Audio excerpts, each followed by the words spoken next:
पहला है he sings uh song, make negative. तो इसमें ये कहा गया है, एक आपको वाक्य दिया गया है ही सिंग्स आ सॉन्ग, और आपसे कहा गया है मेक नेगेटिव, मतलब इसका नेगेटिव बनाइए। तो नेगेटिव बनाने के लिए आपको यहाँ देखना है, यहाँ क्रिया में एस लगा है, ये तो पता चलता है कि इसमें कोई भी सहायक क्रिया भी नहीं है, तो ये प्रेजेंट सिंपल में है। जब क्रिया में एस लगा है तो आपको ध्यान रखना है, मैं यहाँ थोड़ा रफ में बता देता हूँ आपको।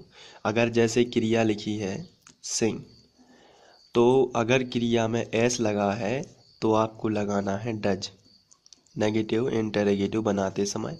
अगर क्रिया सिंगल लिखी है, एस नहीं लगा है, तो आपको लगाना है डू, और फिर इंटरोगेटिव या नेगेटिव बनाना है। जैसे नेगेटिव है तो डज नॉट हो जाता है, और इसका अगर क्रिया में एस नहीं लगा है तो डू लिखा है तो डू नॉट हो जाता है। और अगर क्रिया का सेकंड फॉर्म लगा है जैसे SANG सेंग, तो यहाँ पे आपको डिड नॉट का यूज कर देना है, डिड नॉट। तो इस तरीके से ये बनाए जाते हैं। तो चूंकि यहाँ क्रिया में एस लगा है, इसलिए हम यहाँ पर लिखेंगे इसका आंसर ही।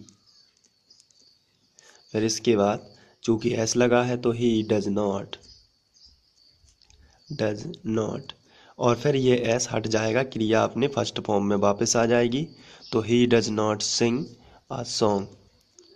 इसके बाद आपको फुल स्टॉप लगा देना है। तो ये पहला वाक्य इस तरीके से आपको बनाना है। अब हम बात करेंगे सेकंड वाक्य की। Rajesh what a cow, make interrogative.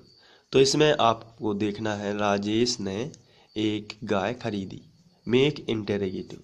तो इंटरोगेटिव बनाने का क्या नियम है मैं आपको बता देता हूँ।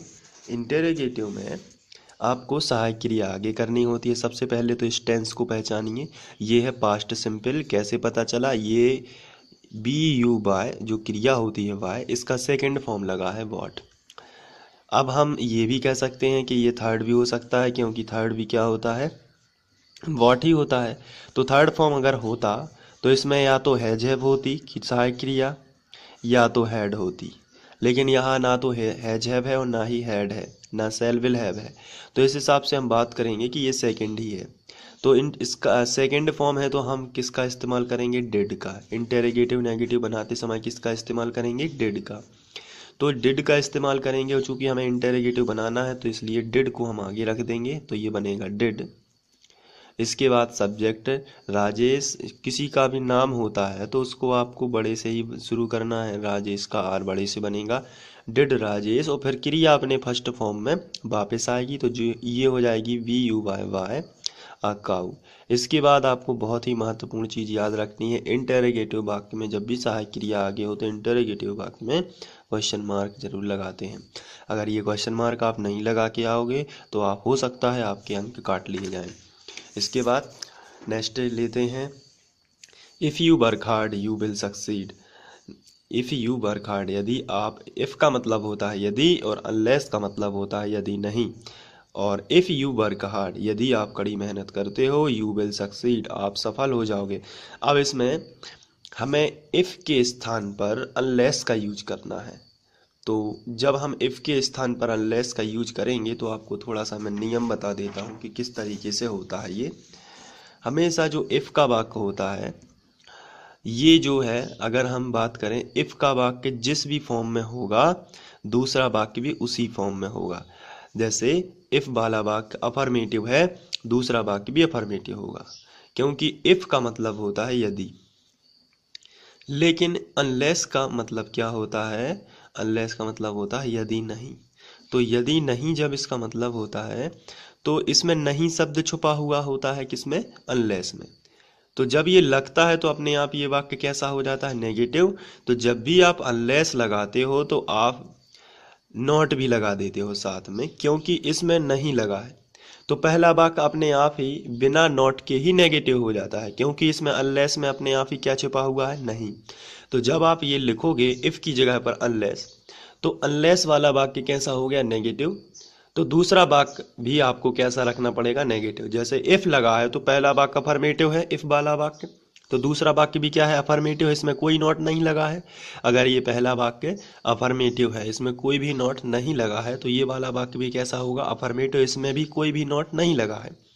लेकिन जब आप अनलेस लगाओगे यहाँ पर इफ़ की जगह पर, तो पहला वाक्य कैसा हो जाएगा, नेगेटिव, क्योंकि इसमें नहीं छुपा है। तो दूसरा वाक्य आपको क्या करना पड़ेगा, नेगेटिव। तो हम इसको कर लेते हैं। यहाँ पर हम यूज़ करेंगे अनलेस का, क्योंकि हमें इफ़ की जगह पर किसका यूज करना है, तो आंसर है हमें अनलेस का। तो हम यहाँ पर रख देते हैं unless you work hard, unless you work hard. इसका मीनिंग आपको पता है, यदि आप कड़ी मेहनत नहीं करते हो, अब इसमें नहीं आ गया तो ये पहला वाक्य कैसा हो गया, तो आंसर है पहला वाक्य कैसा हो गया, नेगेटिव। तो दूसरा वाक्य कैसा हो जाएगा, दूसरा वाक्य भी हो जाएगा नेगेटिव। तो यू विल नॉट, आपको नॉट मन से लगा देना है, यू विल नॉट सक्सीड, यदि तुम कड़ी मेहनत नहीं करते हो तुम सफल नहीं होगे। तो इस तरीके से ये वाक्य बन जाएगा। तो इफ़ और अनलेस इसी तरीके से लगाते हैं, आपको ध्यान रखना है कि इफ़ अनलेस किस तरीके से आपको लगाना है। नेक्स्ट लेते हैं, he watch television, correct the sentence. तो उन्होंने कहा है कि इसको सही करिए, इसमें कुछ गड़बड़ी है। तो बिल्कुल साफ नज़र आती है कि अगर सब्जेक्ट ही सी इट या किसी का नाम हो तो क्रिया में एस ई एस या आई एस लगता है, लेकिन इसमें तो कुछ भी नहीं लगा है। तो जिन क्रियाओं के लास्ट में सी एच होता है उसमें ई एस लगा देते हैं। तो ये हो जाएगा ही वॉचेस टेलीविज़न, इस तरीके से ही वॉचेस टेलीविज़न, ये इसका करेक्ट हो जाएगा। नेक्स्ट है, I did not go to school yesterday, मैं कल स्कूल नहीं गया। क्यों नहीं गया, आई वाज इल, क्या मैं कैसा था, बीमार था। आई वाज इल, इल का मतलब होता है बीमार होना। Combine the sentence using because, अब हमसे बोला गया है कि बिकॉज का इस्तेमाल सही जगह पर कीजिए और दोनों वाक्यों को कंबाइन कीजिए, यानी कि दोनों वाक्यों को जोड़िए। तो अगर हम इसको बिकॉज का मीनिंग पता है तो आप बिल्कुल आराम से इसको जोड़ सकते हैं। I did not go to school, मैं स्कूल नहीं गया। बिकॉज यानी होता है क्योंकि। तो यहाँ पर यदि आप क्योंकि बीच में लगा देते हो तो मैं स्कूल नहीं गया क्योंकि मैं बीमार था, तो ये वाक्य कंबाइन हो जाएगा। तो आपको इन दोनों वाक्यों के बीच में बिकॉज का इस्तेमाल कर देना है। तो पूरा लिखना है यहाँ से, तो यहाँ पर आपको यहाँ से पूरा लिख देना है, यस्टरडे और बिकॉज आई वाज इल। तो ये बिकॉज का इस्तेमाल हो जाता है। इसके बाद आगे बढ़ते हैं, hobby my games playing is, rearrange the sentence. ये भी रीअरेंज आपसे पूछा जाएगा क्वेश्चन में। अब जरूरी नहीं है कि यही वाक्य आए, लेकिन आप रीअरेंज करना सीख लेते हैं तो फिर आप पे बनने लगेगा। चलिए कर लेते हैं। तो रीअरेंजिंग में आपको ध्यान रखना है, इसमें लिखा है hobby my games playing is, तो इसका बनेगा, यहाँ पर देख लेते हैं, गेम्स प्लेइंग यानी कि खेल खेलना, इज यानी है माई हॉबी, तो इसको इस तरीके से बना देते हैं।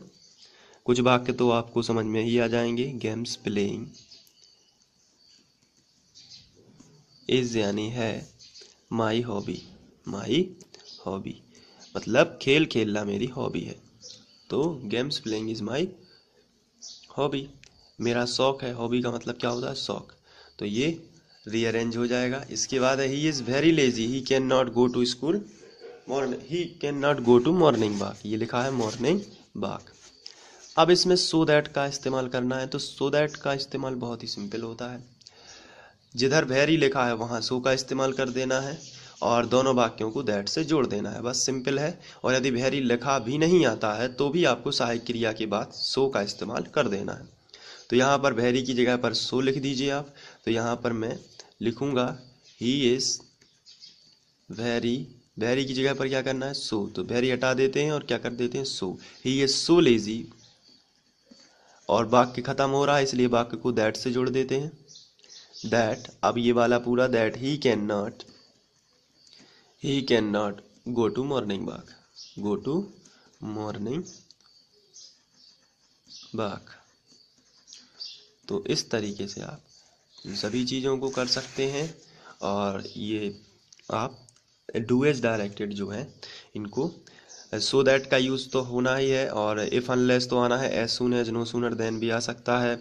और ट्रांसलेशन मैंने जो करवाए हैं वो अच्छे से आप देख लीजिए, और उसी चैनल पर मिल जाएंगे। आप फ्री ऑनलाइन कोचिंग वहाँ पर सर्च करिए तो प्ले लिस्ट मिलेगी। उसमें आपको 9th में नहीं जाना है, 10th में जाना है। 10th में जो मैथ्स की प्ले लिस्ट है उसी में मैंने डाल दिए हैं, तो आप वहाँ से देख सकते हैं। और उसके साथ साथ उसमें और भी इम्पोर्टेंट क्वेश्चंस हैं, तो आप वो देख सकते हैं। और डू एज डायरेक्टेड जो 7 हमने क्वेश्चन किए हैं, इसके बाद और भी क्वेश्चन है, तो इसके बाद लगातार कंटिन्यू में मैं डाल रहा हूँ। और नेक्स्ट पार्ट अभी मैं थोड़ी देर बाद डालूंगा, तो अभी आप ये देखिए, उसके बाद मैं ये डालूँ। Thank you.